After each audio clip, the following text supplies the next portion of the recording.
All right, Big Al, thank you.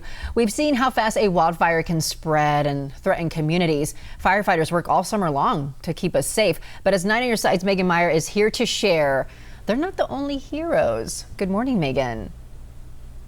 Good morning. Meteorologists play a big role in fighting a wildfire. Tucson's branch of the National Weather Service sends their experts all over the country to help fight fires on the front lines.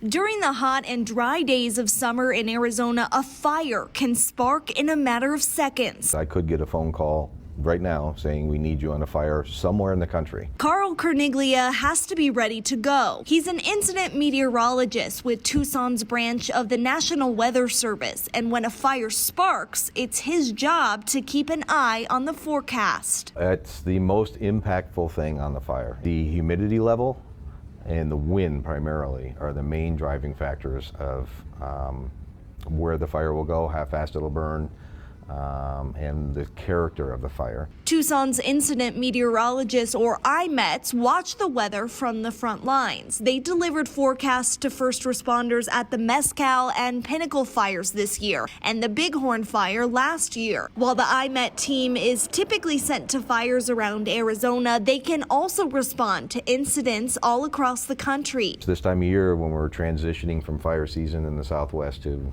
monsoon season, is the most dangerous time, and we've had many fatality fires related to that. Meteorologists will stay on the site of a wildfire for up to 2 weeks, work 16-hour days, and ultimately help save lives. It's a really good learning experience. It's one where you feel really fulfilled with the information you're able, your expertise, how you're able to bring that to bear.